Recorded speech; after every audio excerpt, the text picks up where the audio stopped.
Αγαπητοί φίλοι, καλημέρα. Βρισκόμαστε στο μελισσοκομείο μας, Δευτέρα του Πάσχα, για να κάνουμε ένα μικρό πείραμα. Αυτό το μελισσάκι που βλέπετε έχει στοιχεία αρινοτοκίας. Λοιπόν, ο κλασικός τόπος αντιμετώπισης, προχθές μάλλον που το ανοίξαμε, είχαμε βρει ένα πλαίσιο στο οποίο βρήκαμε κυφινοκελιά και σε 2-3 κελάκια είχαμε βρει αυγά. Αυγά όχι από βασίλισσα, αλλά από κάποια τέλος πάντων εργάτρια η οποία θέλει το είδε βασίλισσα. Ο κλασικός τρόπος αντιμετώπισης των αρινοτόκονων μελισσών είναι το τίναγμα, δηλαδή μεταφέρουμε την κυψέλη 20-30 μέτρα μακριά από το μελισσοκομείο, την ανοίγουμε, τεινάζουμε τα πλαίσια, οπότε οι παραμάνες, αν υπάρχουν, πεθαίνουν και οι εργάτριες οι οποίες πετάνε μπαίνουν στα διάφορα άλλα μελίσια του μελισσοκομείου. Αυτός είναι ο κλασικός, έτσι το μελίσι διαλύεται. Αυτός είναι ο κλασικός τρόπος αντιμετώπισης. Σήμερα εμείς θα δοκιμάσουμε κάτι άλλο, πειραματικά πάντα, έτσι, δεν σημαίνει ότι αυτό είναι μια συνήθις πρακτική, πειραματικά.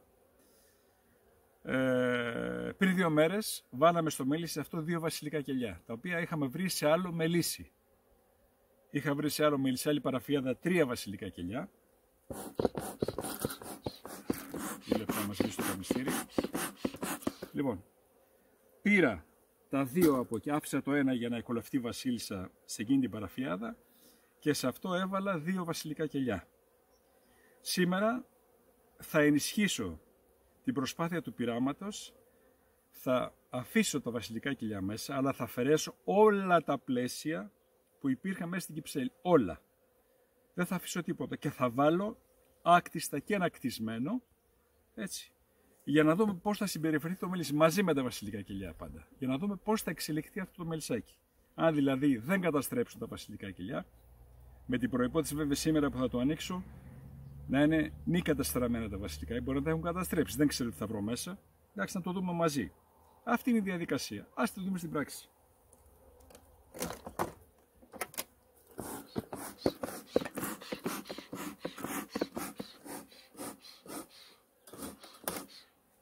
Δεν χρειάζεται πολύ κάπνισμα, λίγο κάπνισμα.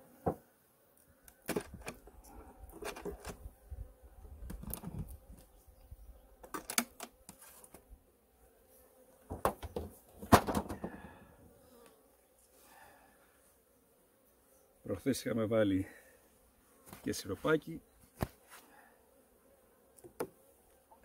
Βλέπω το μισό το έχουν πάρει.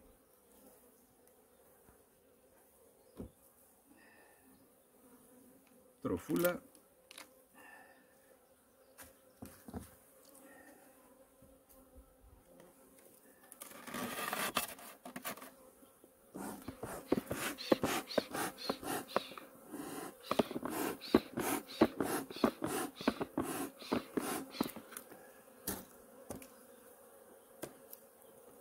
Λοιπόν, βλέπουμε εδώ, αυτό είναι. Αυτό θα φύγει. Θα φέρουμε εδώ στο πλάι μπροστά στα πόδια μας.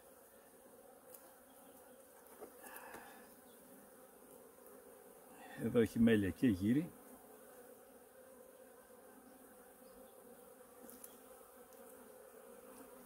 Τα αρινοτόκα μελίσια βάζουν μέλι, έτσι. Βάζουν μέλι.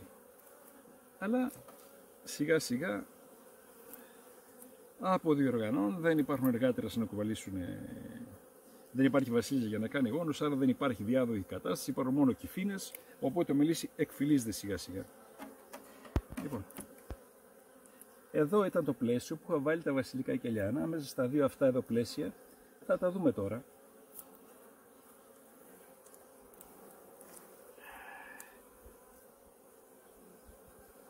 Εδώ τι έχουμε, για να δούμε. Μελάκι.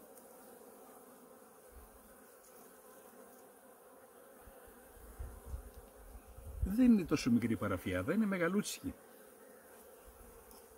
Ήταν παραφιάδα 3 πλαισίων που είχαμε φτιάξει.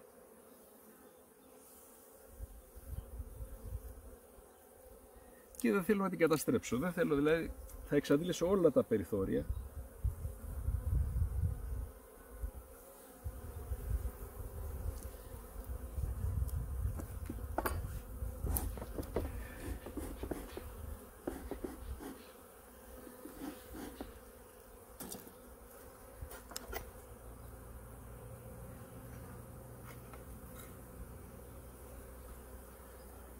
Τα χαρακτηριστικά της αρματοκίας, οι περισσότεροι ελπίζω να τα γνωρίζουν.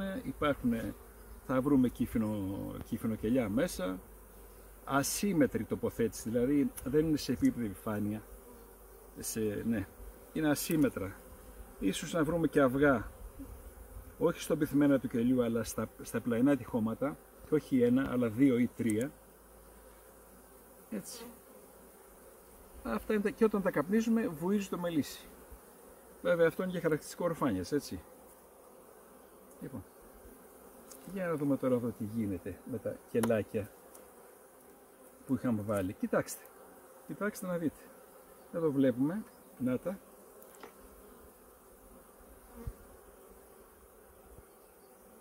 Μάλιστα. Εδώ άνοιξαν κανονικά τα βασιλικά κελιά. Άνοιξαν. Κοιτάξτε, μην το ενοχλήσει πολύ περισσότερο το μελίσι. Δεν τα κατέστρεψαν τα βασιλικά κελιά. Θα το δούμε πιο κοντά στην κάμερα. Ορίστε.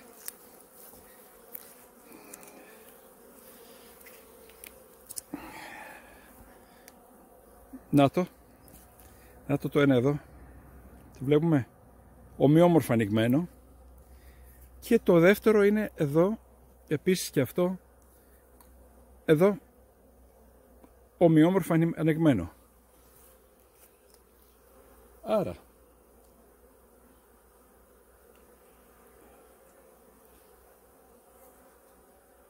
βλέπουμε και τα κύφινο κελάκια, να τα. Άρα σήμερα δεν κάνω κάτι άλλο, αλλιώς ξεκίνησα και αλλιώς μου βγήκε και το πρόγραμμα. Βλέπουμε λοιπόν ότι τα βασιλικά κελάκια κολάφτησαν βασίλισσες. Μήπως βρούμε? Νάτι κυρία, νάτι κυρία, εκείνη και ανήσυχη. Ορίστε, νάτι, εδώ. Νάτι, εδώ, αυτή εδώ. Πού πήγε? Νάτι, κρύβεται το κορίτσι. Κρύβεται το κορίτσι. Νάτι, εδώ. Και ωραία βασίλισσα. Λοιπόν, οπότε ξαναβάζω, είναι βασιλευόμενο, έχει βασίλισσα. Λοιπόν τώρα, τα αφήνω μέσα. Τώρα η δεύτερη, αν υπάρχει, θα σκοτωθούν μεταξύ τους, ποια θα επικρατήσει.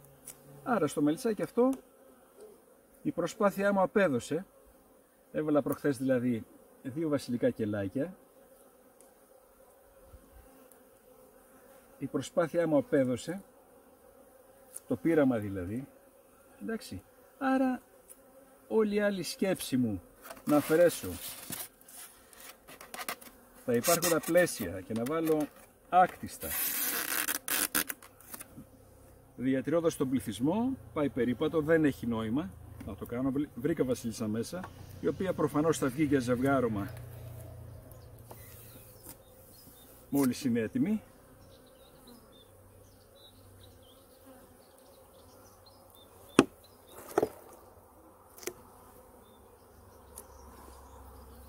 Η τροφούλα, έτσι. Το πανάκι, αυτό το παίρνω, δεν έχει νόημα, δηλαδή ήταν για να μην κρυώνει και το μελίσι, και θα κλείσω το μελισσάκι. Όλα καλά, πανευτυχής.